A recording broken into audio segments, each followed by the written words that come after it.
It's the classic classic club 12. and some ill-gotten straw action. Yeah, swizzle that. Got that shit swizzled. We can pickle that. Doing something. I don't know. There's a lot of juicier stuff to dive into this week, but I did a little bit of extra juice into some of the historical stuff. And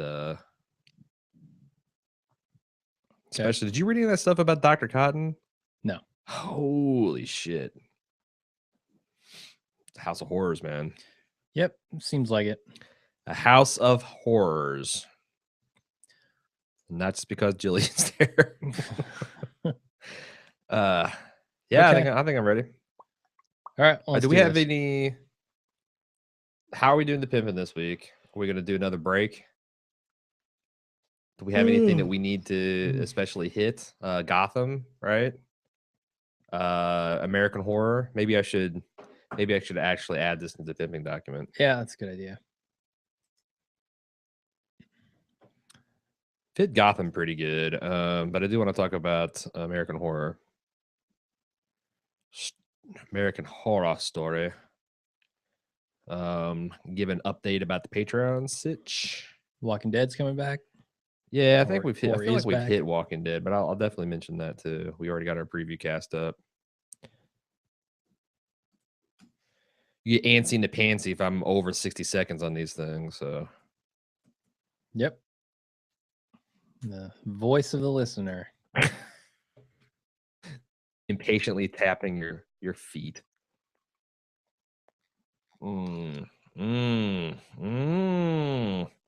Hey, that's good Canadian Club. All right. Okay, now you ready? I'm ready. All right.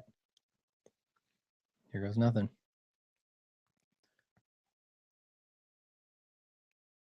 Welcome to the Speakeasy, the officially unofficial podcast for Boardwalk Empire on HBO. I'm Jim. And I'm Aaron. And tonight we're covering Season 5, Episode 5, called King of Norway. This is a pretty good episode. I enjoyed this one a lot.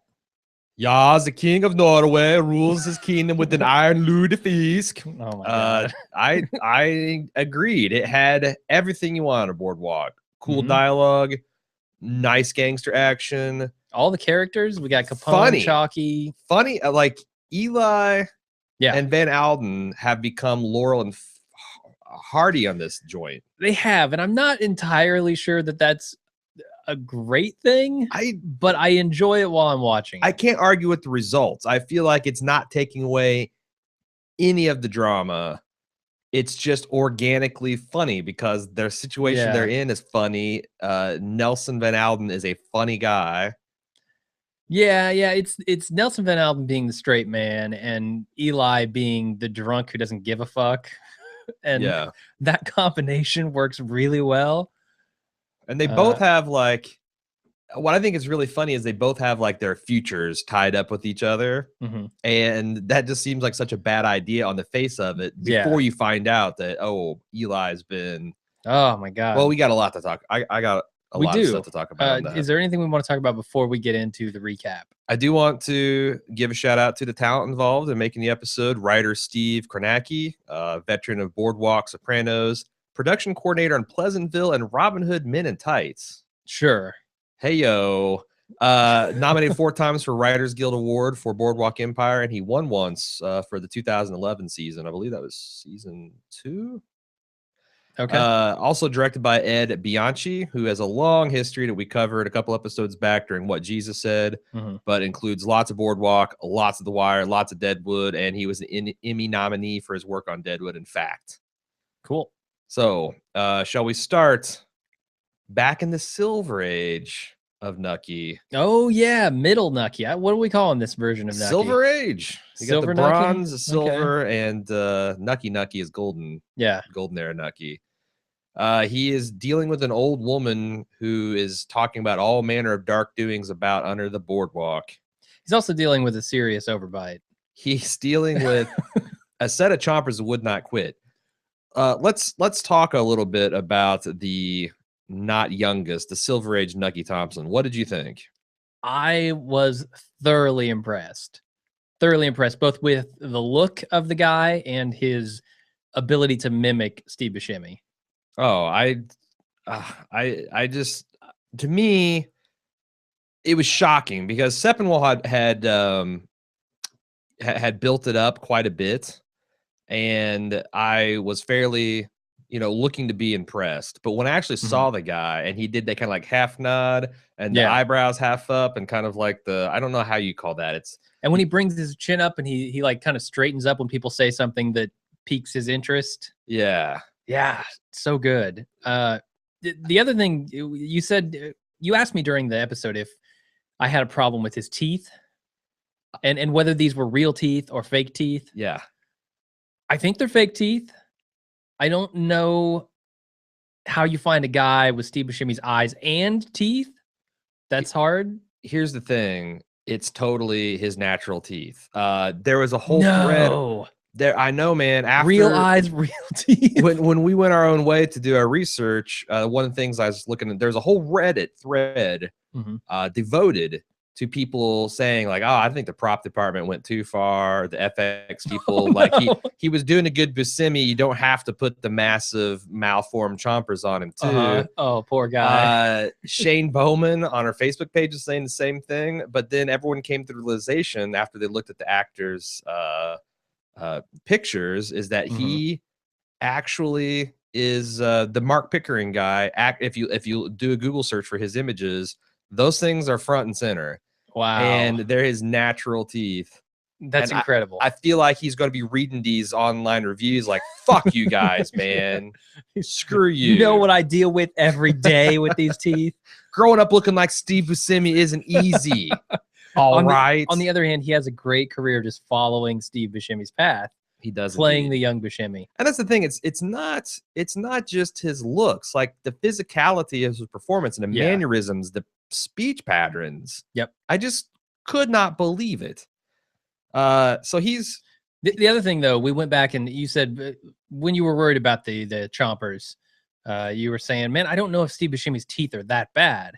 And I mean, I don't think Steve Buscemi has quite the overbite that this guy does. And you look at his like high school when pictures, he's like a senior, like his yearbook photos, like we are right now. He's got we've got it up on the screen here. He's got some pretty ballsy teeth. Sure. Yeah, I mean that look just like this guy's teeth. Indeed. So again, hats off to him. Did a hell of a good job, better than I expected. Between him and I believe the other kid's name is Nolan. Couldn't ask for better bronze and silver age Nucky. Yeah.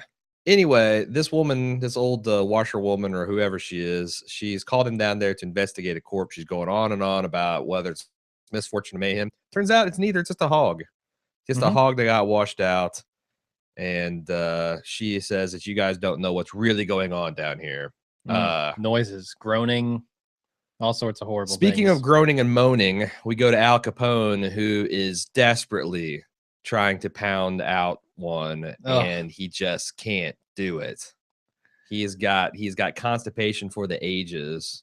Yep. The guys outside are joking about, I thought the powder was supposed to give you the runs. And I guess that could be true. But I was doing a lot of opiates, trying to even himself out. And that's a classic constipator, right? I don't know. I've never done opiates. Or that's a reputation. Yeah, you're right. I've not smoked opium nor done heroin either, but that's the I don't know what the reputation of opiates is. Really? I have honestly, I don't know anybody who has ever done an opiate. See, I've got a standing Vicodin prescription because I have kidney stones. And the less you think I'm abusing it, I've had the same prescription for roughly 9 years, and I still have the things routed around in a bottle. But that was one of the indications that like you might have some problems if you take a lot of these over several days. Okay, I guess I have had opiates once. And when I had my wisdom teeth pulled, I took like a Vicodin. You fucking drug dealer! What did Nancy Reagan say? I know. I did not dare. I did not dare. Oh, you dared, all right. So he gets out of the toilet. We see his accountant freaks out over a roach, which is going to be significant later. And he's mulling over what Nucky said to him on the phone when he dropped a dime on Luciano's plans. says history doesn't repeat itself, but it does rhyme. The fuck is he talking about? I have a theory. I want to see what you have to say first. You know, things are not exactly the same, but there are shades of the same thing happening all the time. That's what I took away from that. See, I feel like that this is a recurring thing of the interference from New York. Atlantic City just can't be its own thing. You've always got going back to the Bronze and Silver Age Nucky. We see that a little bit. But also, with the Commodore, like the Commodore is worried about the pressure from New York. And you had Joe the Boss, who was always trying to go down there and make trouble for Atlantic City. And now you got Luciano and Lanksy, or Myers, Lansky, that they're wanting to cause trouble for him as well. But he takes it as an omen. He needs to be on his toes because he's got this, his brother got pinched recently. He's got this tax evasion thing, or this whole tax thing. And he decides he wants to up and move all of his operations back to Cicero in a day. I don't know what that does for him, though, because the whole point of this is a federal agency that has federal jurisdiction is going to be trying him. I don't know that moving your stuff to Cicero helps out. So I think this scene is meant to show how crazy he's actually getting. None of this is going to make a difference. But the agent is worried. Well, the agent has no reason to be worried, right? If he moves this shit over to Cicero, they still can get his books because the agent knows that all of his shit's going to Cicero. It's not like he can hide it from the guy he's telling to move it. So maybe the thought is that Al himself would remain here with his top lieutenants. But I don't know. One thing I'm ignorant about the Al Capone history is what case he was making that he made no money. He's staying in this penthouse. He's clearly spending tons of money. He's running soup kitchens and all this other stuff. How in the world does he have no income? Sure. Because he's not reporting any of it, but I don't know how it looks legit at all. Yeah. Like, I don't know that do you need the books? I mean, you seems like you show up and like, hey, you got $200,000 of cash here. The fuck? Where did this come from? You got, Rumpelstiltskin spinning gold. And if so, you got to pay taxes on it. Yep. Any wealth generation. Did you know that was a recent thing? I did research and I guess it was a law in 1926 was passed that illegitimate income must be declared. Before that, I guess the IRS didn't want your dirty money. Well, no. Okay. So that's the absolute dumbest law I've ever heard of, because you're not going to make illegal money and then say, hey, I made a bunch of illegal money. Here's my tax money for it. Because then you're admitting to making money illegally. How did you come by this money? But I think that's one of the ways they're getting at organized crime. It's another tool in their thing that, like, if you're generating income and you're not declaring it, then you're a tax cheat. But that's already built into the tax law. I don't know why the law had to say that. Yeah, you have to declare illegally gotten gains. That's the dumbest thing. Yeah, that's like saying you have to tell me if you're lying to me. Right. Well, no one's gonna do that because they're lying to you. But yet they still have perjury laws. So it's like if you do lie and caught in it, it's like an extra double dumbass on you kind of thing. Yeah, so maybe it was just punishment for all the bootleggers. Yeah, because even here, like, after everything that Al Capone's doing, they're going after like a 5-year jail term.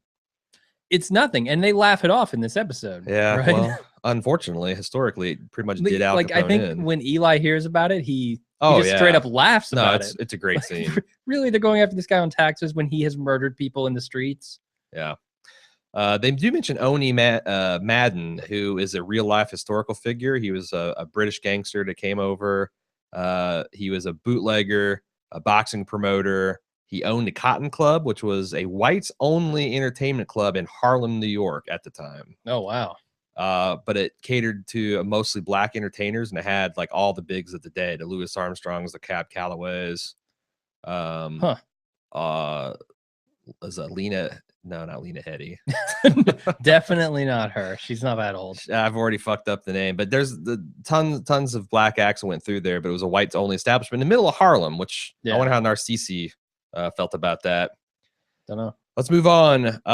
Where Nucky's having a conversation with Archie about whether New York City is hot this time of year, and the thing that's hilarious about Archie is his understanding of English just kind of comes and goes. Sure. And I'm not sure if it's he doesn't understand Nucky or he's just never listening.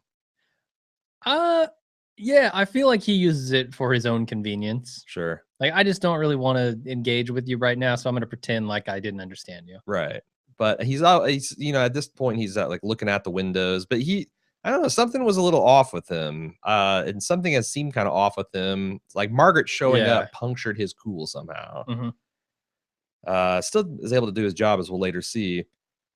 But we see a Joe Harper, which we were introduced as number 9 2 episodes ago. The 16-year-old boy that Mickey brought on board to work the warehouses. Seems like he's come up in the world. He's much better dressed. He's moved up kind of to the inner circle. He's serving as a page for Mickey. He's helping Nucky get dressed, and Nucky kind of does a double take on him. Yeah. Did you get the impression that this guy was doing a little bit of a Jimmy Darmody impression? Because it's I feel like, and I don't know if this is my pet theory that is kind of running wild my imagination, but I got the clear impression that he was doing a little bit of a Jimmy Darmody. Maybe, or maybe the actor himself was doing that. Yeah, that's what I'm saying. Yeah, I didn't really pick up on it, but you could be right. Which if the and it seems like this is the leading theory that number 9 is Tommy. Yeah, that would make perfect sense. But also, I'm starting to wonder to what end, because one of my thoughts was that he was there for revenge. He's looking for answers for his father's death, for his adopted father's death, and he had some kind of revenge scheme in mind for Nucky.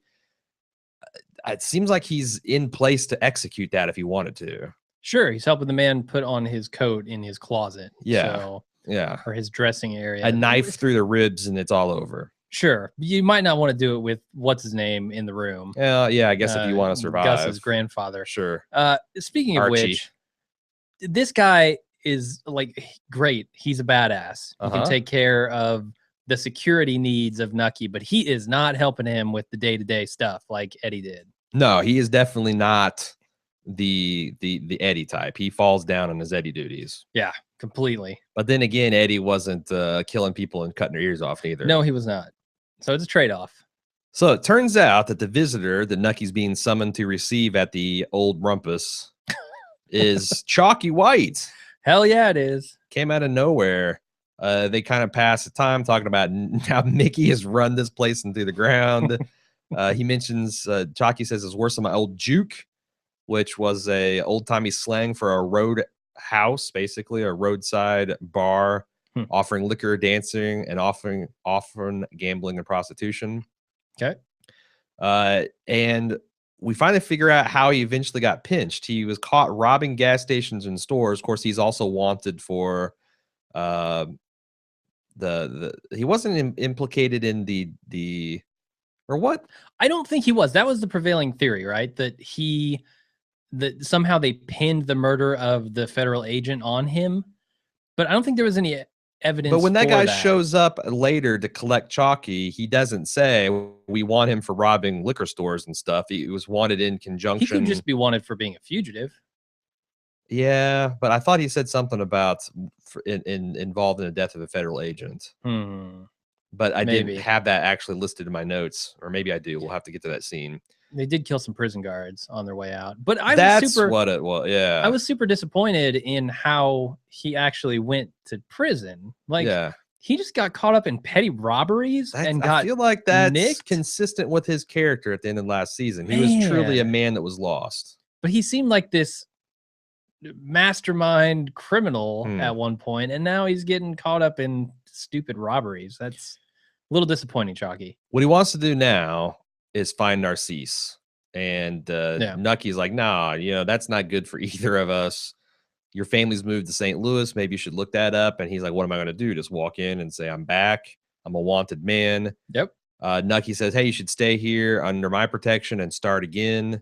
The dialogue in the show is just great because he's like, we ain't schoolboys no more. And he's like, but we're not dead either. And there's a lot of road in between those 2 points. Yeah. He also makes a kind of ironic observation of when has Nucky been so positive? He says, I've always been this way. No, he hasn't.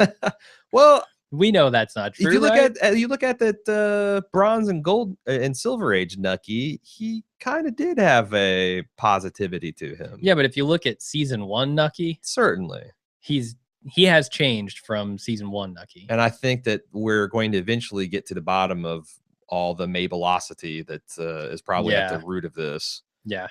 But so, go ahead. I was going to ask what you make of this new friendship between these two guys. Do you think that is as strong as it looks in this scene? I do. Okay. I was really concerned. Obviously, I don't want to see Nucky and Chalky fighting. That's not high on my list of season 5 things. I was hoping, but there again, I could see where Chalky would be upset about the whole, Richard Harrow blowing his daughter's head off deal. But it seems like it's water under the bridge. What did you make of Chalky taking the money without much hesitation? Do you think he was genuinely moved by Nucky calling them friends? A little bit, yeah. Because last season, Nucky wasn't really really wanting to stand up for his guy. It's true, yeah. He's almost that was 7 years ago, right? So it's like lots happened. A lot has happened with both of these guys, and I feel like Nucky has changed a little bit. And also Chalky has changed. And so he's more willing to accept him as a friend than he would have been like end of season 4. Right. For sure. Next scene, we have another confusing, dreamlike scene of a yodeling record playing on a, I guess you call that a Victrola or the phonograph. There's lots of booze. There's some woman having sex. There's this man, a skinny walrus-looking man, impassively looking on everything. And suddenly, Eli's woken up by a knock on his door. Surprise, it's his wife, June. Surprise, she's 7 months pregnant. Yep. Surprise, you left her at the train station to figure out her own way to get because here. Surprise, you fell asleep drunk and woke up drunk with a bottle in your hand. Possibly, maybe not a surprise. Possibly reeking of urine. Likely reeking of urine. And he kind of, I feel like they really love each other, even though they haven't seen each other a lot. It's been 7 months since they've laid eyes on each other. And that was that one rendezvous 7 months ago was enough to establish the latest piece of the Thompson family dynasty. Sure, yeah. Speaking of a child number 9, lots of number 9s. The alleged Tommy is a number 9. Joe Kennedy's talking about having number 9 on the way. Eli's got number 9 on the way. Where do you go with that? It's an inverted 666. I don't know. I don't know. Hadn't even thought about it until now. Is that a good sign for Eli that he has got more in common with Joe Kennedy, which we know is a survivor, and a bad sign for Nucky Thompson, who has no progeny of his own? Yeah, I think because if I was to make a prediction before the season, I'd say Nucky is probably going to live and Eli is probably going to finally get what he deserves. Not so sure now. Yeah, I think my opinion of that all changed when Joe and him had that conversation in his office, and he was talking about what he wants to leave behind. And Joe was like, well, I've already got mine. I'm leaving it. I'm not even leaving it behind. I am actively participating in it with my kids, I felt like there at that point, fortune kind of switched to the guy with the family a little bit. This scene has me wondering, what are the exact terms of Nucky's or Eli's exile? So we know that Nucky is paying one of them money. Seems June. She's getting an allowance because fuck Eli. At the end, he was basically ready to kill him. So yeah, he's giving June an allowance. They are sneaking behind his back in order to see each other. Do you think that's true? Often. Yeah, because the way she says, like, if he knew or if he found out or whatever, or if she moved out there, he would stop sending the payments. Why? Again, what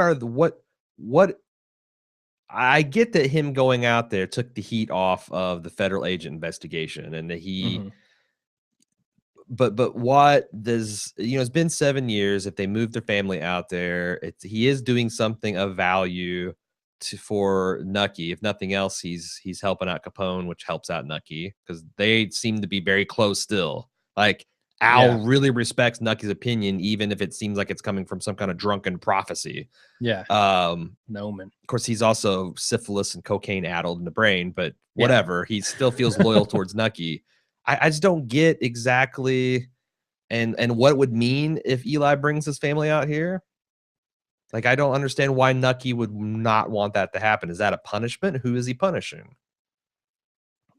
I think it's a punishment for Eli. Is it like a fate? Like, I'm not going to have your blood on my hands because I promised Willie. Yeah. But I'm also going to put the screws to you in a way that will make you hurt worse than if I killed you. I think so. Yeah. But I'll still provide for your family, so you don't have to worry. It's an interesting little psychological cage he's got him in. Eli wants out. Now that he knows he's got another kid on the way, and he's still got 2 young ones that need raised.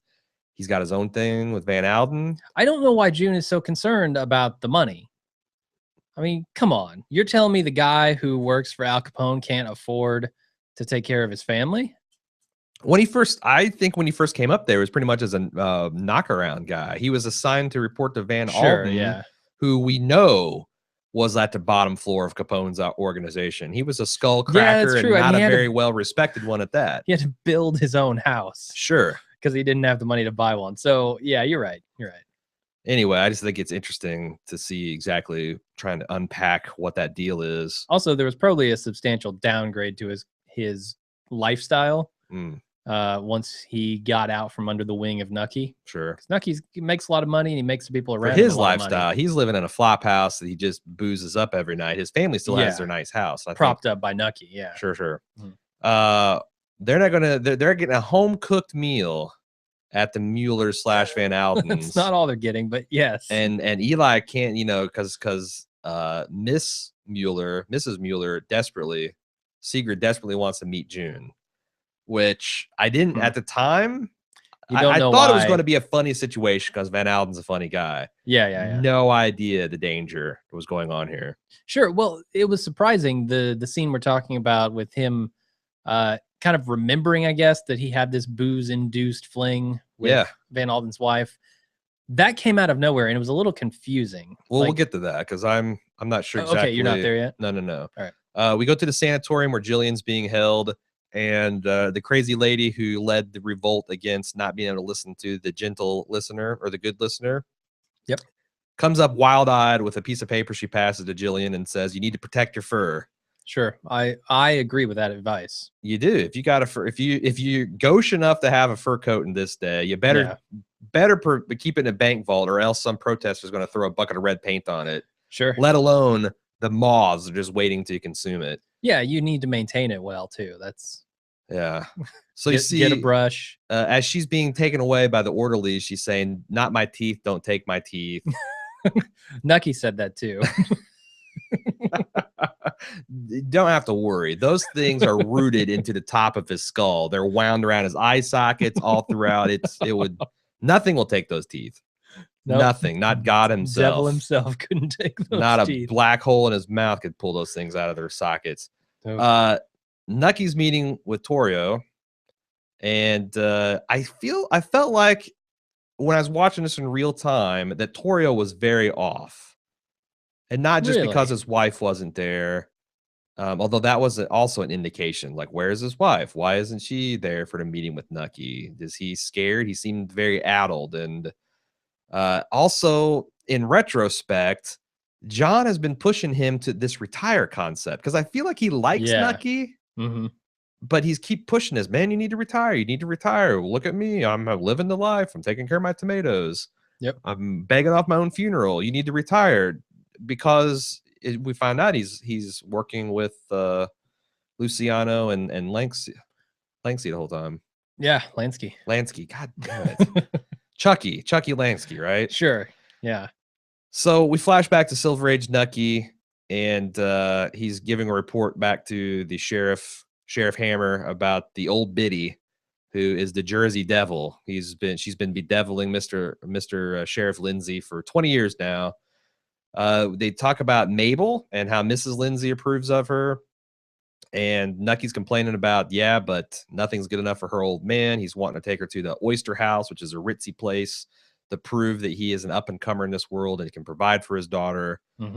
They get called into a private meeting in the Commodore's house, or the Commodore's quarters, we meet, I forget what the name of the guy's lawyer, but he's the one of the massive white chops, the ancient Van Buren looking dude. Yeah, he's the guy who's played by the uncle in Sopranos. Oh yeah.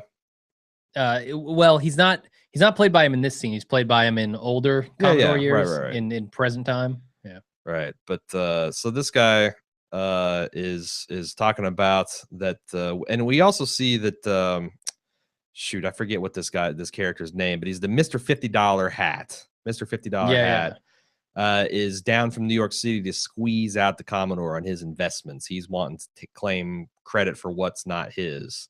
Mm-hmm. I feel like this guy has been part of a syndicate that's loaned the money for the expansion, and now he wants like a little bit of the payoff, and the Commodore has got amnesia about who helped who here. Is that, do you think, accurate? It could be. I didn't really pick up on the exact plot there, other than to say, I think this is part of those shades of or the rhyming that you're talking about, like history rhymes. Yeah. You know, New York is putting pressure on Atlantic City in both eras. More New York interference. Yeah. So they're talking about he's not going to stand for it, and Nucky's back in the back smoking cigars. The sheriff is kind of, I don't know. It's not like an extraordinarily long time. It's not like the sheriff was just sitting there gaping like a landed fish on a pier. But Nucky just chimes up and says, "We're going to need to deputize men, like 20, and we'll put them at all the trains, put them at all the hotels. If we see some of these New York guys with their, heaters bulging out of their pockets, we'll send them on their way." And that answer seems to impress everyone, including the Hammer, which I thought maybe the Hammer would be pissed. Does it really, though? Here's the feeling that they're not giving him respect in this scene at all. But who isn't? The Commodore or Sheriff Lindsay? All involved, honestly. Because I don't know if you notice when you turn on the closed caption and they see, because they next say they want to discuss some business and they get Nucky out of the room. He kind of lingers by the door, and if you had your closed captions on, you can hear that Sheriff Lindsay's kind of sticking up for him. He's like, "Look, the kid seems bright. Yeah, keeps his mouth shut. He's responsible." And one of the things we wondered last episode was whether the Commodore and him and Sheriff Lindsay had this elaborate good cop, bad cop routine that they're trying to shape him into. But I don't know now, because the Commodore calls him a mooncalf, which I looked up, and it's another old-timey slang. A mooncalf is basically a cow miscarriage, when a cow fetus comes out as stillborn. And it's also kind of a derogatory term for someone who is a fool or otherwise not bright or sharp. Yeah. And this is behind closed doors, so this is not a good cop, bad cop. This is his honest assessment of Silver Age Nucky. I just think the Commodore thinks he's an idiot. Yeah, I think you're right now that you mentioned the stuff with the closed caption. Maybe we'll see Lindsay just, retire, or something no one goes else, quietly, Jim. Something else happened to him, and Nucky will move into his place naturally because he's like the only guy to do it. I really hope Commodore might kind of resent that. I really hope Nucky doesn't fuck over the Hammer, because I really have taken a shine to the Hammer of the last couple episodes. I know he's doing terrible stuff for the Commodore. I just can only imagine. However, that being said, I feel like I really like him, and he's really done right by Nucky and his family. Sure, definitely.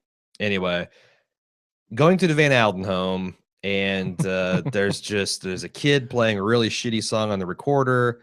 June is like a champ. She's the Jesse Pinkman in the awkward white family dinner of this situation. For sure. She's just trying to smooth over all these things. She's trying to be nice to everyone. She's trying to compliment the Van Alden's weird ass kids.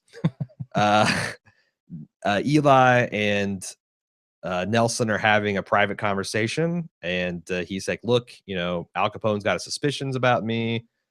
He's going to squeeze you. You're going to fold." Eli gets pissed, and Van Alden says, "I'm not going to be ruled by fear." and then Sigrid says, husband, and he says, coming, dear. I thought this was really funny that Eli hears that he stuck a gun in his mouth. It's like, well, that's just poor leadership. Yeah. When you contrast this versus what Al Capone was saying, it's just especially funny. Yeah, and we find out in this scene, this is in fact the house that Van Alden built. Yeah, no, it is the bungalow. Damn hands. I can't believe that. This is a pretty swanky Sears home, I thought. Leaky roof be damned. Yeah. But I also thought it was interesting how they had so many callbacks to like season 1. For example, Nelson's oldest daughter, she's dancing around and Sigurd's kind of being a bitch this entire time. And she whispers in June's ear, my real mom is dead. She was a ballerina. She's talking about Lucy, who was a dancer of a type. All right. Yeah. But I just thought that was an interesting callback. Sigrid just goes hard after Eli, saying, you should come by to help fix the roof alone when my husband's out doing the rounds so I could fuck you, basically. Pretty subtitled. Much. Wasn't even really subtitled. And June is just reaching for a glass of water and, you know, talking about how choice the lasagna, how choice the green beans are at this point. Sure. We go to a meeting with Margaret. She's meeting with the widow of Arnold Rothstein, Miss Rothstein. We get a firm date for this episode. It's 4/23/1931, which I gotta say, I don't have the most solid historical knowledge of gangster lore, but it's kind of getting in the way of the enjoyment of my the full enjoyment of this series, because I just know there's certain things, if I was completely ignorant of history, there's certain things that just can't happen. Or things that have to happen. Or things that have to happen. Like, and you're like, how in the world are they going to... And I always wonder this around this point for different reasons. I always wonder around this point when it comes to Boardwalk, but I just keep wondering, this is really, really late in the game. How in the world are they going to come up with a satisfying conclusion with just 3 episodes to go? I don't know. Especially when you see how many revenge plots that Nucky has to check off for it to be a satisfying conclusion. You know, he's got to deal with Luciano's gang.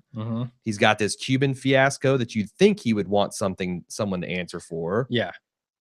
You've got now this scene with Margaret, where she's just a total badass. She stonewalls Mrs. Rothstein's lawyer. Yeah, I love this scene. Mrs. Rothstein eats it up because she sees that she's up against the real deal. Her former boss, or I guess current boss, is all got the vapors because he's working with criminals, and she assures him that my husband doesn't do anything out of kindness of heart. To set up an account and start shorting the stock of the Mayflower Grain Corp. Now, do you understand? Because I did a lot of reading on shorting stocks. I don't know how it works, but I know the basic concept is to make money off of the loss in price of a stock. Yeah, so you like have promissory notes or some weird thing that... So it's kind of like a reverse lease. You buy a stock and then immediately sell it back to the broker at a contract. Okay. And then at a certain time, if the stock falls, you can call in your whatever this instrument is, the short sale, and you make a gain on the difference between, because they have to buy it back at the contracted rate, and you make the profit based on, you know, what you shorted it on. It can go badly for you if the stock goes up, because now you have to contractually buy it back, and you have to buy it, or they sell it to you for less than it's actually worth. What it's actually worth, which is now higher. So you just lost money on the deal. Sure. Yeah. So this only way you short a stock is if you're reasonably certain that the stock is going to go down.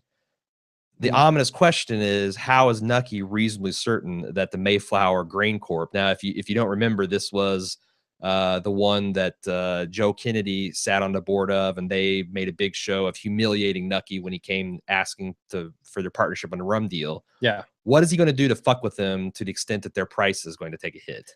I have no idea. Is it going to be... I can't even imagine a scenario where he could affect that. Is it going to be a pure stock manipulation? Like he's going to depend on this stockbroker to manipulate the stocks? Is he going to burn a big grain field? I mean, can a stockbroker manipulate stocks? Like, what does he do? Go tell people, oh, Mayflower's going down the shitter, you need to sell your stuff and get out?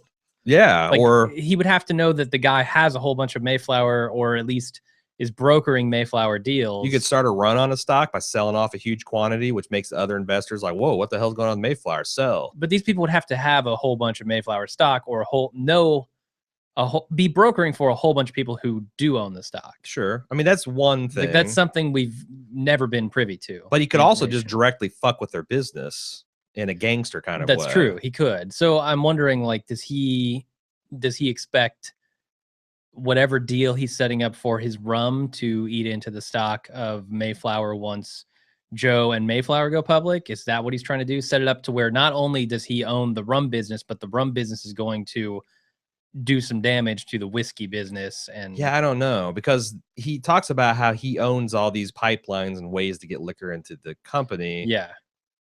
And maybe this is actually just going against Joe, because Joe talks about some imported liquor that he's going to bring in to make money day one after Prohibition ends, and he mentions I think he mentioned Jameson.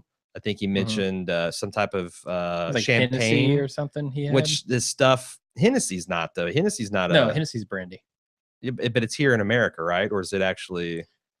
I don't know. He said, didn't he mention that he controlled some interest in Hennessy as well? I think so. But okay. if what my thought was going to work, and Nucky leans on the railroaders and shipyards and stuff to make a problem for Joe Kennedy, on his imports specifically, I could see that, because it seemed like Joe Kennedy wanted this import action as well, so he could make money day one. But I don't know how he does that from Atlantic City. Like, Atlantic City is not the place where this shit's going to come in, right? New York has much bigger ports something about having contacts up and down Eastern Seaboard, having railroads all from Florida. Yeah, but who owns New York? New York is Luciano and Torrio, and maybe all this stuff is related. But he's got clearly something up his sleeve. Maybe he plans on taking out Luciano.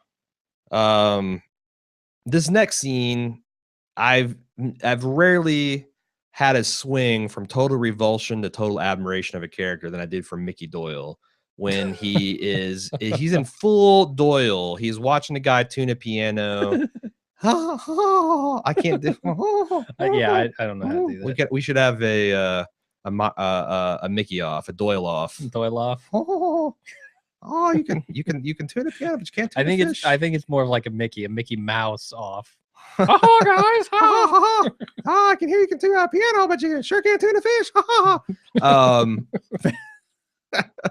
In the middle of all this witty repartee, in walks federal agent looking for Chalky. He's a fugitive on the run. He killed a correctional officer. Looking for a guy with a scar on his face. Looking for a black gentleman with a scar on his face. Yep. And Mickey makes a lot of really racist observations before he then offers to take the federal agent to his man. Guy says, Albert White dropped the knife and come to justice, and turns around. It's a different black dude with a scar on his face. Yep. Super convenient. A federal agent leaves pissed. We find out that Chalky was just really in the same room just outside the door.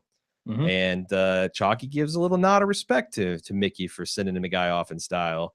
And I kind of really respected Mickey in that scene. Nope. No sale for Jim Jones. Still not on board with Doyle. You're still shorting the Doyle stock, huh? Yeah. The man slips on soap and breaks his neck, and Nucky's still $250,000 richer. True. So I'm kind of high on that stock. Yeah. So we're back in the Nelson house, the full Nelson, and there's mention June's trying to salvage things, and she's conspiring to put on Rudy Valley, who, point of fact, was one of the first crooners, the one that established a crooner style that later Frank Sinatra and others will make famous. And the Wikipedia article says he's arguably the first mass media style pop star. Now, he played in audiences where they didn't have electrified like microphones and speaker houses. And I guess girls would scream the entire concert and no one could hear him sing. And he had a megaphone, and like the girls would soon as they'd catch sight of his lips moving in the circle of the megaphone. Wow. I'm like, wow, this is, I still to this day don't get the screaming at boy band concerts. Yeah. Like, if you really that shows it's not about the music, right? Yeah, it's more about the experience. But at the same time, like, I get why people like sing along with their favorite songs and stuff. That's the same thing. I don't mind the singing along because that's kind of like you go to a concert. But if it's just nonstop 3 hours of shrieking, of like, his ear, I just don't get it. I don't get it. I don't understand why that's a reaction that people have. I almost feel like it's not even a genuine reaction. Like someone has a genuine reaction of literally full body convulsing, fainting, and shrieking at the sight of someone. That's not healthy. No, it's certainly not healthy, but I don't know how you fake something like that either. It's simple. You shake your body and you scream and you fall over. And then you know that you're signaling to the other females that you are the biggest fan of One Direction. Maybe not how, but why. So that's it. The psychology of screaming at concerts is I want to be the biggest fan. I think that's it. You're that's why you're throwing panties. You just want to signal your complete sexual availability. But at some point you got to break away from the pack, right? You have to stop being the person who is screaming in a sea of people who are screaming. You have to be the person just be jaded as hell who takes off your shirt, or the person who is just standing there with the arms crossed. Yeah. The person who too cool for school decides to stick a megaphone to their ass and start farting at the stage. Whatever you want to do. So you're saying if you really want to get laid by a boy band, you should be the goth girl. Yeah. That shows up and just kind of, smokes in the aisle. Yep. I can get behind that. Maybe put your back to the stage. How about that? Ooh, turn your back to it. There you go. That's going to be intriguing. So Agent Nelson, I can't believe I'm calling him Agent Nelson. Mueller, Van Alden, whoever the hell he is, he's not running anymore. He's tired of this bullshit. They're him and Eli are gonna make their stand, and they're kind of cleaning the table. Eli's taking some plates into the kitchen, and he walks through the door and he sees the King of Norway and ruling with his mighty iron lutefisk, and drops the plates, and he has this drunken reverie of, I guess my 20th century sensibilities would say that Sigrid raped Eli. He was blackout drunk, had no knowledge or consent of the action. I don't think he wanted to fuck Sigrid. Nope. So, but this is going to land him in all kinds of trouble for all kinds of reasons. And she's like, oh, you remember now. And you can just, the look on his face where he's like, oh, Jesus, I need to get my wife out of here. But she won't let him because you all lie. I'm going to tell the truth. Me and your husband, we make the fuck. We fucking fuck. June punches him in the gut, knocks the wind out of him a little bit. And just when Nelson and Eli are kind of squaring off about this disrespect that's happened in the full Nelson house, Agent D'Angelo shows up and arrests them both, addresses them as Officer Nelson and Sheriff Thompson. Great scene. Blows his cover. So you gotta assume that he's in all the way now. Let's wait until we get to the next scene because I've got some questions about that. I'm kind of interested in how this thing's going to all go down. Okay. We go back to the sanitarium and we're introduced to the concept of Dr. Cotton, the one woman who was afraid about her furs, is reintroduced to the scene. She's very complacent. She's drugged up. Jillian tries to offer her a butterscotch crumpet to make her feel better, and she's worried that there's no reaction. She's worried that they did something to her mouth, and she said no to sickness is someplace else, and opens her gown to reveal just horrific Frankenstein scar over her entire upper thoracic, just below her ribcage area. So I did some research into Dr. Cotton. And Dr. Cotton was one of the first psychologists to advance the all psychology is biology argument, which is standard practice today. Okay. He had some really odd theories. Which maybe not even odd if you think about it in the science of the day, because they knew back then that syphilis could turn you crazy. Syphilis was an infection. He was very fond of pulling his patients' teeth out because If you had bad dental care, you could get an infected root, and that's right by your brain. Maybe that's making you sick. So like one of the first things he would do to mental patients is pull their teeth out. I don't know if you noticed the girl that was running around yelling blubber. They made it a point to show that she had no teeth. Huh, okay. And that's one of the reasons that the good listener lady was worried about her teeth being pulled. If the teeth failed to cure a patient, he would then look to remove tonsils and adenoids, root around in their sinuses.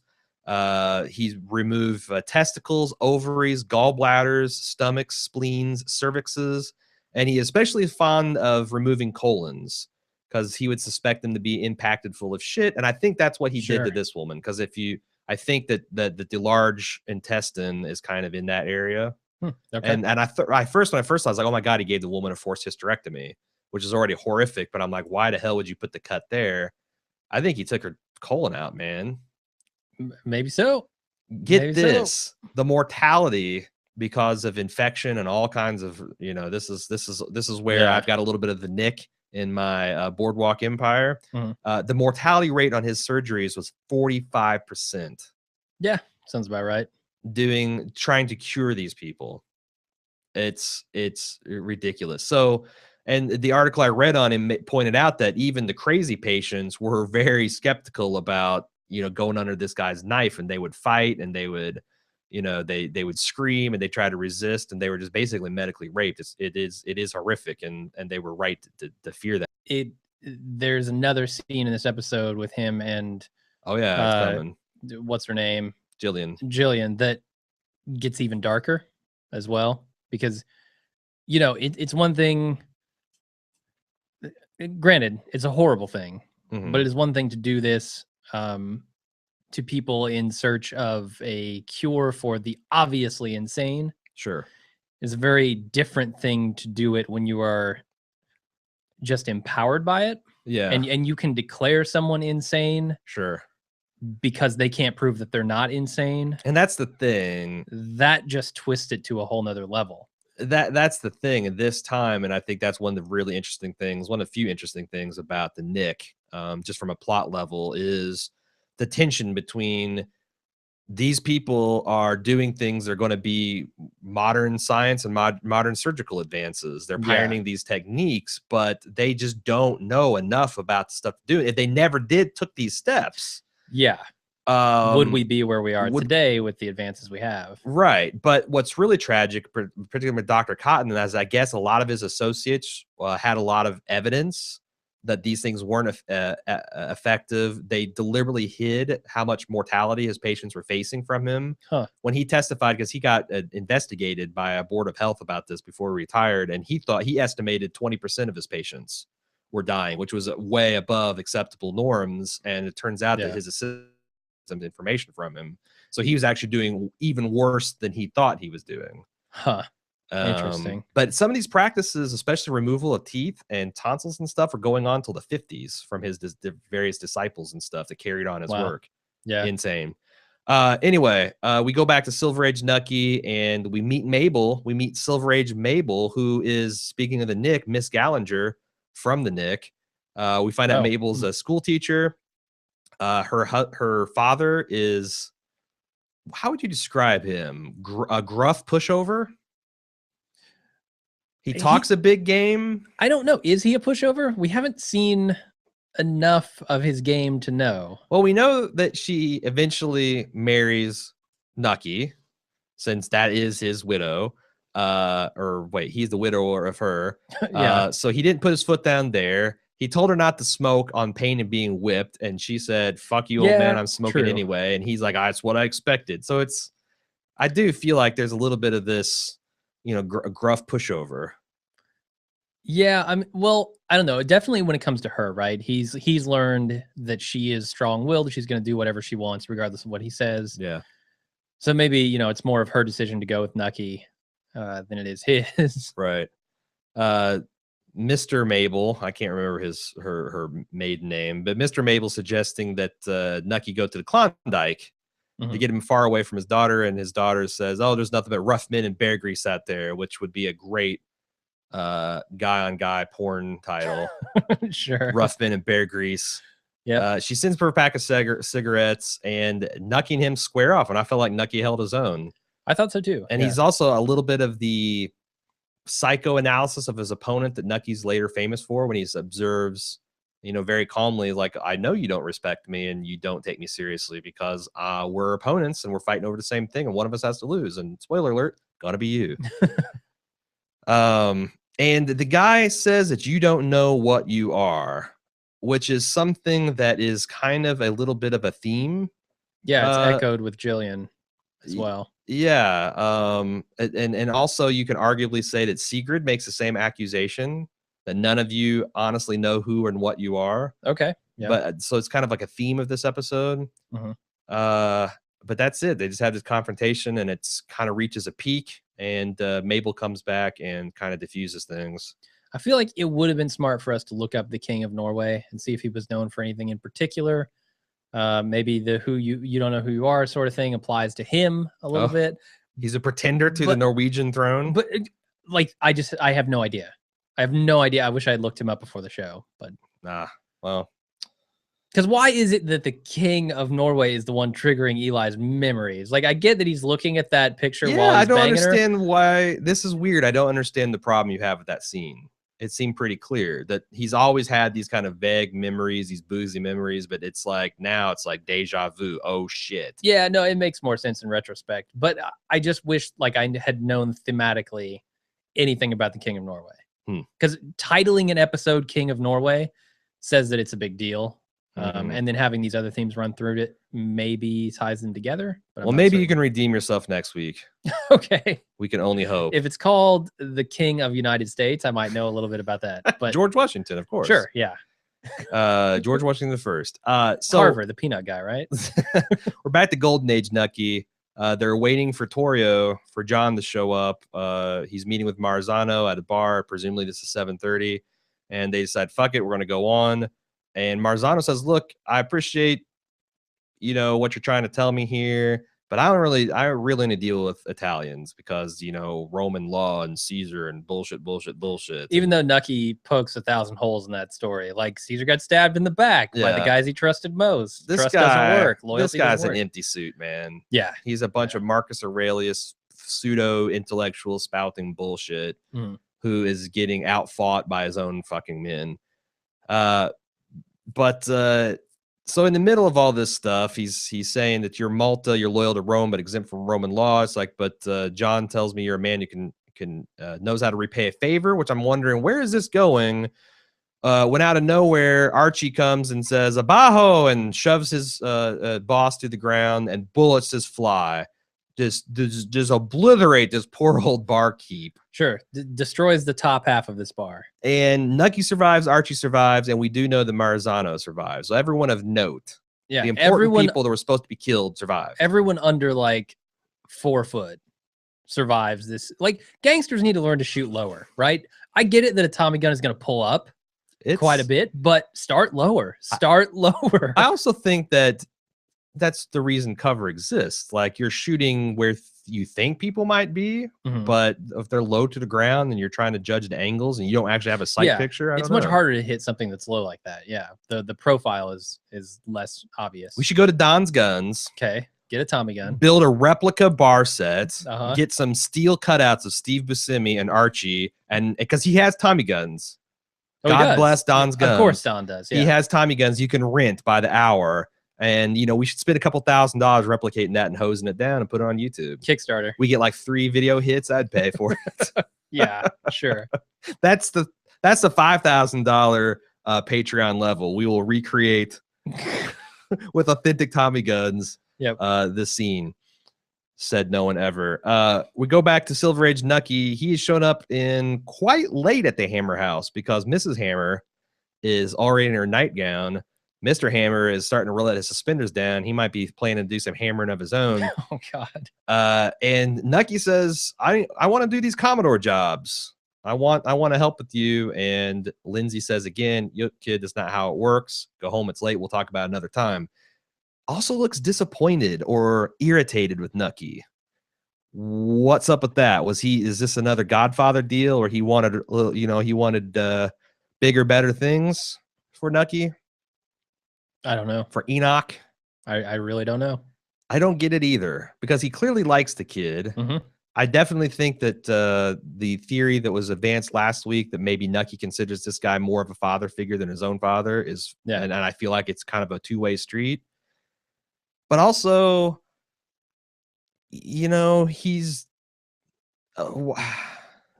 what is going on in the cognitive dissonance of a man who's doing dirty deeds and clearly has no problem thinking he's a decent guy because he's got this awesome family life, but doesn't want it to bring on this little pipsqueak into the same type of deal.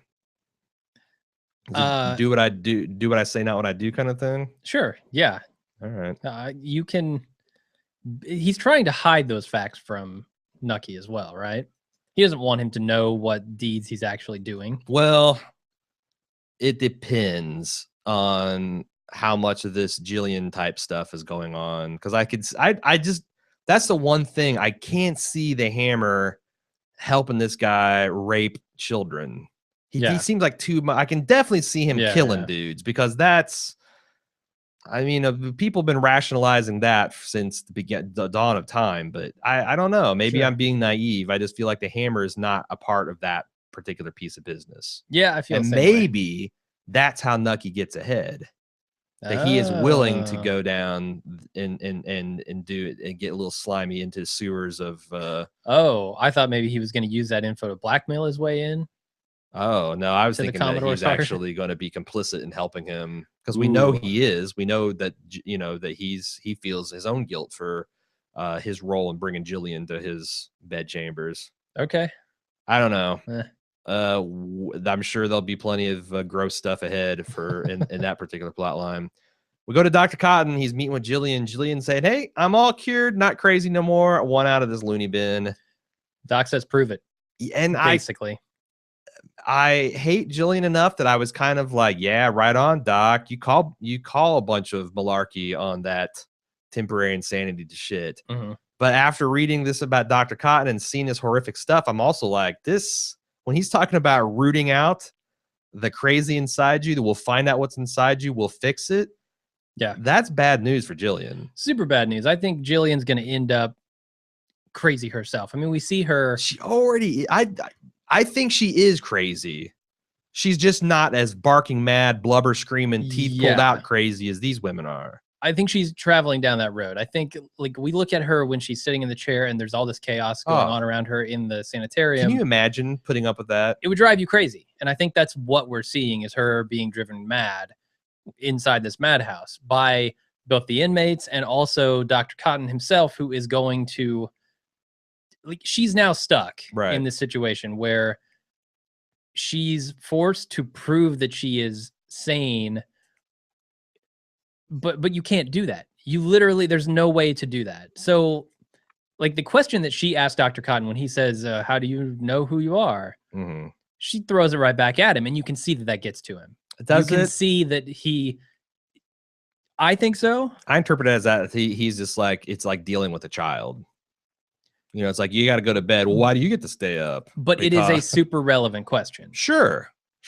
If you're questioning how I know who I am, have you even questioned how you know who you are? Yeah. No, good point. And it's a question that, if he's an intelligent man, he certainly can't ignore. But he shoos it to the side. Because he just knows. Sure. For one thing, I've never killed anyone except for all the patients under my knife.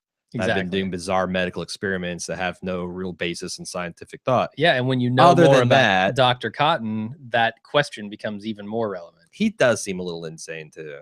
Yeah. Like, Nazi scientist insane. But I think this is heading down the road where she's going to be driven mad by the insane asylum. She's going to be driven mad by Dr. Cotton. And by the end of it, she's going to be the blubbering lady with no teeth. Could be. That would be striking. Because the other thing is, you get the feeling that Jillian has a lot of her self-image wrapped up in her attractiveness. And if she ends up being, like, you know, horrifically scarred and losing her teeth, I could definitely see that could be a cause and effect right there of her completely slipping. Because I think she certainly got a case of arrested development. She certainly has certain inappropriate sexual fantasies about her son, to say the least. Yeah. She's a little bit of a sociopath, but I don't know that she's crazy. Yeah, I wouldn't have necessarily called her crazy last Not season. barking dog crazy. Yeah. But you can see it in her smile too in this scene. Oh, she yeah. is trying desperately to hold that smile and to act completely normal. No, but it's not working. This stuff, man, drives it's I when people describe what it's like to be claustrophobic in an enclosed space, that's how I feel when I watch a scene of a sane person in a crazy situation. And last season, I think Homeland did really good work with a particular plot with Carrie involving that. And I just like want to fucking climb out the walls because I can imagine being in that situation. You're right. It's a total catch-22. Yeah. You've been committed. You're a sane person. You're surrounded by this craziness and no one will believe you. Yeah. And then if it eventually does drive you mad, that's even worse. Oh, Jesus. Before I throw up, let's move on to Eli and Nelson, who are in an interrogation room at the Treasury office, presumably in Chicago. And Nelson's just staring him down. And Eli's like, knock it off. He's like, oh, am I making you uncomfortable? And there's this hilarious delivery of, he's like, look, the incident that you're thinking of, it was just an accident. And Van Houten's like, oh, like a streetcar hitting a horse, like a man getting his head crushed in a metal press, that kind of accident. And when Eli goes, look, man, my life is a shipwreck. Nelson goes, land ho. About this time, they share a drink, and because, alcohol, source of and solution to all of life's problems, as Homer said. Sure. D'Angelo comes in and says, in the road, gentlemen, you can cooperate with us or see the gas chamber. Eli has a good long laugh about Al Capone being brought down by tax evasion. And he's like, oh, that's no joke, not with all the penalties and interest. Right. Awesome. But they got to prove this income, and he gives them the key to the count room, combination to the safe. We need those ledger books. And Nelson observes that we're expendable, and they're sending us in there. They also mentioned that the books are coded, and D'Angelo says, well, we got this Fred Reese guy who I did research on, real life guy, and this is exactly how the FBI or the Treasury's department brought him down, that they found out he was a germaphobe and a bugaphobe, and they rigged up a cell to be loaded with mites and cockroaches and lice and rats, and they kept him in there for 5 days until he agreed to cooperate. Which is another kind of torture. Yes, it certainly is. It's another. It's like you can draw parallels to Jillian situation here. Yeah, sure. That probably wouldn't stand in modern day society. And potentially, you could draw parallels to the King of Norway, but I don't know. I don't know because I didn't do the research. Hated cockroaches, the King of Norway. Yeah, never seen one before. Just too cold. Lucky and Myers are at John's house. Turns out they've been working in league all along, and John can already see, like, you fuckers. He's like, they're putting a brave face on him, like, maybe he died, maybe he didn't. And John says, you sons of bitches are giving me too many 40-degree days. What the fuck? When Nucky calls and says, I will not rest until I see you both in your graves. Fairly badass Steve Buscemi scene. Yep. Loved it. Anything more to say? Not that I really can say without getting too spoilery here. Okay. Moving back to Silver Age, Nucky, he's summoned by the Jersey Devil again beneath the piers.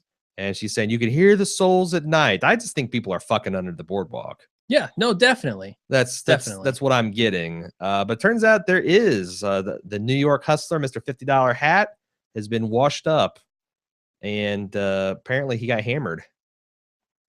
No more problems from New York City. Yeah, no, that's how they take care of it. Which is that kind of informative for Nucky's thought process for the new New York interference? Yeah, I guess he would make that connection, right? Right. Nucky calls down. Apparently, he's been trying to get a hold of Cuba for a while. Finally finds out from the Bacardi executive that Miss Wheat was detained and shot. And he says, I want names. I don't care how much they cost. He said, there are no names. No one will be called to account. And Nucky hangs up the phone, and we're left with the distinct impression, as I was, that somebody's going to be held to account by God. Maybe this Bacardi guy, starting with this Bacardi guy. Could be. So I just wondered, does this change Nucky's plans for Mayflower at all? Right? Because this Bacardi thing is looking shaky as hell. Super shaky. Between the revolution in Cuba and him losing all of his contacts there. And like, also he's going to go down with Archie and take on Mr. Roney, who is surrounded by are the National Police working for him, working against him? I don't know. Yeah, at this point, I'm not sure. He hasn't taken off to France, though, so I suppose that's something. Mm-hmm. We then are informed that we're in Harlem, New York. Chalky somehow, even though Eli is Nucky has not helped him out one bit, has tracked down Narcisse to his whorehouse in Harlem. He's visiting that. The guy gives him a very ineffective pat down because of all the ruckus that's been going on of late. Mm-hmm. He sneaks into Dr. Narcisse's office and he finds daughter. What's her name? Daughter mate wise. Which daughter? There are a couple of daughters. Is this the daughter that he fucked last year, who I think has a daughter. There's a daughter's daughter. There's daughter of a daughter. Yes. Yeah, I don't know. I don't know really what's going on here other than I'm surprised to see you, Dad. Dad? What the hell are you talking about? This is Chalky's daughter, right? No. Daughter, the very attractive black singer is not Nucky's daughter. Her name is Daughter. I don't think she's Narcisse's daughter. Oh my God, this is so confusing. But I do think Daughter's daughter is Chalky's daughter? Chalky's daughter. Oh, geez. Yes. Don't get me on this Chalky crap again. No. This is not Chucky's daughter. It's Chalky's daughter, I think. Yeah. Okay, you're right. And that's Fade to Black. Yeah. Fade to title. I thought it was a great episode. It seemed like you did too. Mm-hmm. I really, again, struggling to see how in the world all this is going to come together for the final 3 episodes, but they usually pull it off. Do we want to have a spoiler section? Because I've got a lot of questions about the preview for next week. I suppose, yeah, we could do a short one. Okay. Because I want to talk about the New York War a little bit too. All right, so we'll do that after the feedback, after the song. We'll talk about a little bit of that. Do you have anything else to say about the episode? Nope. I think we're ready for the feedback.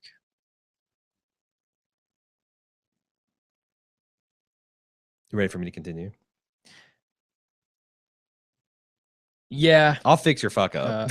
Okay. I got you. Good. I got you, man. Good. Before getting the feedback, let's do a little bit of pimping.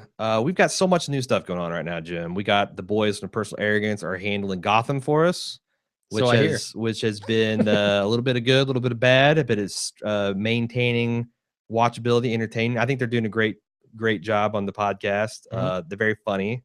Of course, they're really good friends of mine. I might be biased. Cecily and I are returning to the airwaves this week. We'll have a podcast out on Friday because Wednesday night, American Horror Story Season 4 Freak Show is out. And we already had a preview cast. We got the feed going. I know you don't know anything about the series. Don't care. Trust us, it's in good hands. I hope you guys are follow us along. You can find that on iTunes already or on baldmove.com. Walking Dead's coming back. Yeah, there we go. The episode for the preview cast just dropped today. And in fact, we've gone Walking Dead wild. Mm-hmm. Which means we got our tits out and we're going woo and filming naked scenes of ourselves. No, actually, I've got my back to the stage. You got your stage. That means I want you even more. Oh, Jesus. Face the music, Jim. Yeah, I just turned around and put on a wig. Address the microphone. We got the Month of the Dead, which means we've got content relevant to Walking Dead coming out damn near every day. We've got playthroughs of The Walking Dead on Wednesday or Monday nights. Telltale's Walking Dead Season 2 that just dropped on PlayStation 4 and Xbone. Mm-hmm. So get that while it's hot. Tuesday, of course, is the full podcast where we'll be talking about your feedback and our thoughts on the episode. Wednesday is a Bald movie production where Jim is going to be with an all-star cast of Walking Dead podcasters breaking down all the Romero of the Dead series. I am part of that all-star. I got a Bald Move exemption. I'm part of that all-star cast. Then we'll have the American Horror Stories released on Friday. Also on Friday, we got a doubleheader on some weeks for the movies because we had 6 movies to get out in 4 weeks, so we're doubling up on that. Also, I released a book on The Walking Dead season 1. It's kind of a blend of a episode-by-episode guide and review plus my survival guides that I wrote. Check it all out on baldmove.com or follow us on facebook.com/baldmove or Twitter @baldmove to keep up with all that stuff. Thank you for supporting our Patreon drive. We just crossed a $300 mark. When we get to $500, we unlock forums. Really excited. We're going to have fan forums.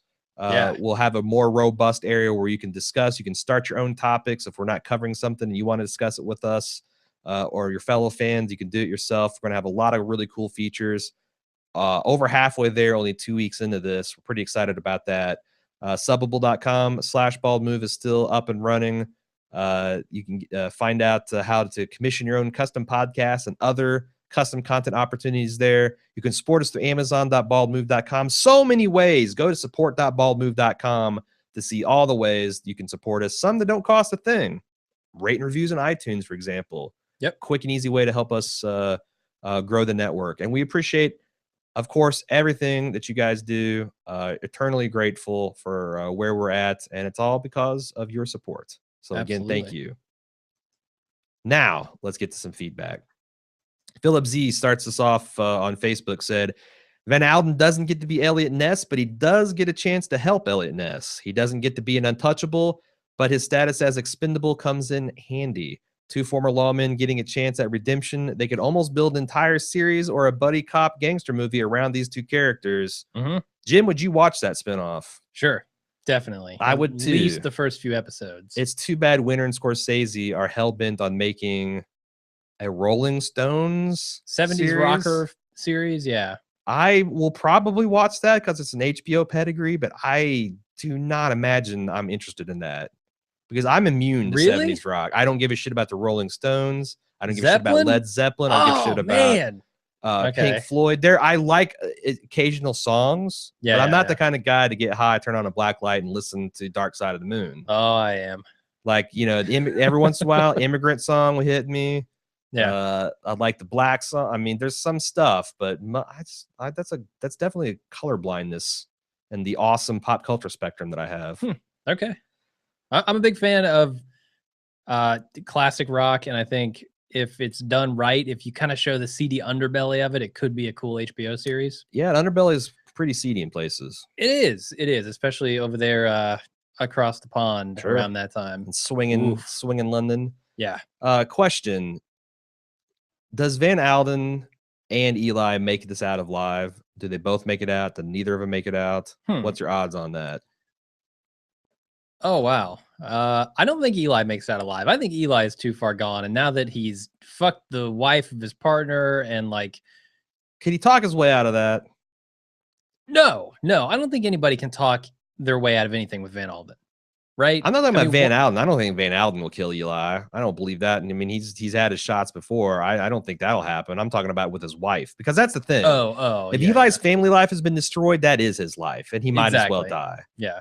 And I don't know. I mean, that's really muddied the waters because if June doesn't take him back because she thinks, and again, in my mind, Eli got raped. Yeah, he wasn't out looking for this. No, certainly not. This is not something he wanted. Took advantage of him. I don't see a good end for Eli in this. Right on. Dave S says, is Capone's scar supposed to look like something snatched from the clearance rack at the local Spirit Halloween superstore? The prosthetic on his left side of his face is about 2 shades lighter than the rest of his face. Paging Greg Nicotero, to which Stacy H replied, they mentioned one of the behind-the-scene videos that Capone put makeup on his scars around this time. That's probably why it looks off. Oh, I thought that was pretty interesting because I did notice that it did look a little off, but it kind of fits his character. If he's getting into the Hollywood and maybe he's, wanting to be a little bit prettier and, making that up so it's less noticeable, but he's also a, coked up mobster who doesn't know exactly how to put on makeup. Yeah, I feel like that's a mistake though, because it makes perfect sense within the world, and I think it's a fantastic attention to detail sort of thing. Sure. But for Al Capone, as a guy who is defined by the scars on his face, Scarface, Steve Buscemi doesn't go in and put makeup around his eyes and try like all these prosthetics and stuff because he's fucking Steve Buscemi. What could you do? Like a Mission Impossible style mask? Basically, yeah. But he's not trying to do any of that, right? Yeah. That's his defining feature. That is what he is known for. Yeah, like Greg Nicotero can make your eyes bulge. I don't think he can remove eye bulge. Well, you build up everything else around the eye. He looks like the Dick Tracy character, Big Face or whatever. Yep, pretty much. Sure. Distract from bulging eyes, making his head just huge. Oscar A had a little long form feedback for us. Said the actor that plays young but not too young Nucky, Silver Age Nucky, floored me immediately with the opening on how much like Steve Buscemi he seemed to look and looks and mannerisms. Yeah, I missed the lad's name, but this and Child Nucky have been some of the best casting of an existing character in the history of TV. I totally agree. I think Mark Pickering really knocked it out of the block. And as far as the other child actor, Nolan Lyons, again, I'm super impressed when I see young actors doing excellent work. And I think a lot of it has to do with the writing and directing, but they really, really did the time and made it pay off. What are your thoughts on what's going on through Chalky's mind when meeting with Nucky? His pride has been quelled a bit during prison. I think his motive is revenge, but I also think accepting that money was a combination of pain, desperation, and you owe me anyway feelings. What do you think, Jim? No, I took it more as camaraderie. I'll be your friend now. Like shit's so far in the past for us. We don't have that much further to go. Let's put this shit behind us and join up. What's Chalky trying to do with daughter? Well, first of all, he was completely gobsmacked when he found her there. Yeah, I think he's going in to find Narcisse, right? How did she get back? To kill Narcisse. How did she get back involved with this dude? I don't know. Kind of shocked. I would love to know. Yeah, what machinations took place to bring her back into his orbit? We might find out more next episode. I'm hoping. Yeah, because that's kind of the other thing that annoys me. It's like, God damn, if this is really Tommy, if number 9 is Tommy Darmandy and he's coming back to get sucked into the Atlantic City underworld, then Richard Harrow arguably died for nothing. If Chalky's daughter dies and daughter doesn't get to get out from underneath this abusive guy's thumb, then that all happened for nothing. And I mean, that's kind of the way Boardwalk goes, but God damn, can you take it easy on us as a viewer just once? Nope. Can't do it. Oscar continues. It's fitting that in a horror season, there's a scene in this episode where the doctor, someone in full power over someone, can fully believe that insanity is embedded in one's body, waiting to be cut out. It was a chilly moment that crept up in an unexpected way for me. Fully agree. Which revenge plot will Nucky focus on, do you think? Cuba or Luciano? Or, I'll interject, Mayflower Grain. I'm leaning towards Cuba because seeing the original Miss Thompson via flashbacks maybe signifies that Nucky will avenge Sally, his lover and partner in crime, or maybe it means the exact opposite. I have spoiler knowledge from the preview for next week, so I'm not going to say much about this. Oh, other than I saw the same preview and I kind of, my mind's blown about that, but okay. He probably wants to do all 3. Yes. At this point. Okay, I'll buy that. I think he's going to pursue all of them. Right. Okay. That's all we got. If you'd like to send us some feedback, you can do so at boardwalk@baldmove.com. Also on facebook.com/baldmove, where we have the live show watches on Sunday nights and the podcast threads where we can interact with me. And as soon as we get that up over the $500 mark on Patreon, we'll have the forums where we can get really hot and heavy with the interaction and feedback. So look forward to that. Got a little bit of spoilers after the musical break. Do you got anything else, Jim? Nope. I think that's it. We'll be back for, the first of the final 3 episodes. Yep. Next week. Yep. And until then, do you have something else? No, go for it, man. Were you going to steal my line? No, snatch the outro from me. And until then, I'm Jim. And I'm Aaron. See ya. And we're back with the spoiler section. Before I start, because I don't want you spoiling me, and we've kind of danced around each other's knowledge of historical fact. I don't have that much knowledge. Okay. The only thing I know for a fact is that Luciano survives. Yep. Meyer Lansky survives. Yep. I don't know that I know if Torrio survives. I thought that he dies of old age, not of gunfire, but I'm not certain about that either. Well, then he survives. So and the real life Enoch Thompson that was based on, I mean, he's not like Enoch Thompson, his name was something else. I think it was Enoch Johnson, survives and dies of old age. However, one of the things Winters has played coy about is they deliberately changed his name so they could take dramatic license with where he ends up. Yeah. So that could mean that he's going to live, or could mean he's going to die. I mean, you could go and kind of tie yourself in knots about what to take away from that. But the one thing we do know is that his war on New York is not going to end in any of those people's deaths. And we also know that this is about the time that Capone gets put away. Yeah. For tax evasion. We also know that Joe Kennedy does not lose his fortune or die or anything like that.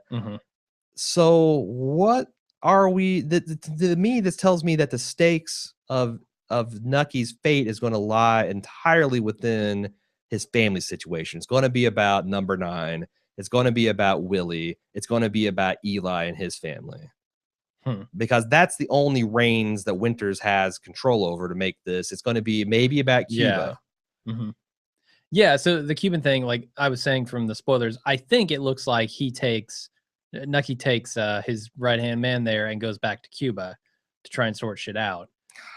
He ends up with a woman who looks like it might be, in my mind, Sweet's daughter. You say daughter, I think daughter. Sister. She's very buxom. Some people on... I don't think she looks old enough. Some people on Reddit are saying that that's actually Lucy from the season 1 floozy. There's no fucking way. Why wouldn't they just use the same actress? I don't remember who that is. It's his flapper girl. See, this is a very... He's got so many of them, though, doesn't he? Yeah, but this one was... I don't know. She made you're talking about the redhead? Was she a redhead? She popped out of his cake in the first episode. Yeah, she's a redhead. And she's lithe, and she's not at all like a Miss Wheat build. Like Miss Wheat build is a brick house. Yeah, but... she's more of a gazelle type. Margaret really did a number on her psychologically by the end of that. Yeah. I think it might have driven her to bulk up. To that extent. Bulk up? Yeah, bulk up's the correct term. Maybe. I think that's stupid. I think she's definitely a relation to Miss Wheat. I think so too. Yeah. Or it could just be some rando. What I'm worried about is this next episode from the previews looks like a fuck off episode. No, look at Chalky. Look at Chalky going around killing people, assassinating people. I see some black dudes shooting guns. I don't know what they're Narcisse's guys. I don't know if they're Chalky's guys. There's no way they're Chalky's guys. But that tells you that some shit's gonna go down. It's not a fuck off episode. Go down in Harlem. But the other thing is, Narcisse's pissed at Luciano. Like it could just be that. I think it could be a misdirection. And that's actually about revenge for the whorehouse hit and the lack of him honoring Joe DeBoss's heroin deal than it is anything to do with Chalky. I don't know. So here's the thing. We know I think for a fact that Chalky and Narcisse come face to face. Yes. Next episode. That is definitely looks like a thing. Yeah. So if Chalky is in fact there to kill him, why wouldn't he kill him? Would it be because daughter is there? Daughter and daughter of daughter are there? Daughter's daughter, granddaughter, as Andrew T said, granddaughter. That's a good question. I don't know. So do you think Narcisse is going to end up dead by the end of next episode? No, not by the end of next episode. Okay. I think he will die at the end of the season. So you think everyone's just going to die at the end of the season? I honestly, I feel like Chalky, everyone who doesn't have a reason for living anymore. And that's Chalky. That's potentially Eli. Narcisse obviously as the villain. We know the people who can't die. Yeah. Jillian, I don't know where that's going to pay off. I did read Stark raving mad. So there is removed. Like those 1 paragraph synopsis you get in like the cable TV guide. Those were released on the internet. Yeah, those got leaked out. I don't really want to because I actually read them and they didn't really. Okay. They're not exactly Matt Weiner type. Yeah. Cryptograms, but they don't really tell you a lot about what's going on, especially the finale one. I'm like, how the hell are they going to? But then again, they're not big on putting spoilers in descriptions. So if you guys want to read that, I'll put a link to them in the show notes. I would not recommend it. Yeah. Just go. I mean, if you don't know what's going on historically, just roll with it. But I'm just curious about where this thing's going to end up with Margaret. I mean, maybe Nucky and Margaret end up together. Could be. She seemed a lot more like in this episode. She knew where she was, right? Like she said, the widow was like, "You are where you belong," or something. She says, "Perhaps I am." Yeah, no, she seemed like she's become the kind of dame that Nucky. That man, I'm trying to put this because I always want to compare it to Skylar and Heisenberg, but the deal with there is that Heisenberg was just a lot more manipulative and exploitative than Nucky was. Sure. An equal partner in crime. Yeah. And maybe someone that he could share his golden years with. Mm-hmm. It just doesn't feel like that's good. The exit he's going to have. Nope, it doesn't. But I don't know. Anything else we want to talk about? No, that's it. Spoiler section. All right. Well, again, I'm worried about it kind of being a setup episode, which I don't feel like they got time for 3 more. No, they got to knock shit down. Well, we'll see. We'll see. Maybe the big reveal will be Capone finally passing a turd. Yeah, because that was a definite cliffhanger. I'm on pins and needles on that. Sure. On that porcelain throne. Mm-hmm. All right, let's get out of here before the podcast evolves further. All right. See you guys later. See ya.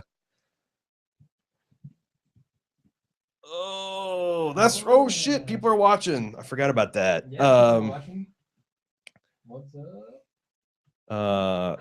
So you Patreon folks, we are going to have our first lunch with Jim and Aaron right around noontime on Thursday. So look forward to that or not.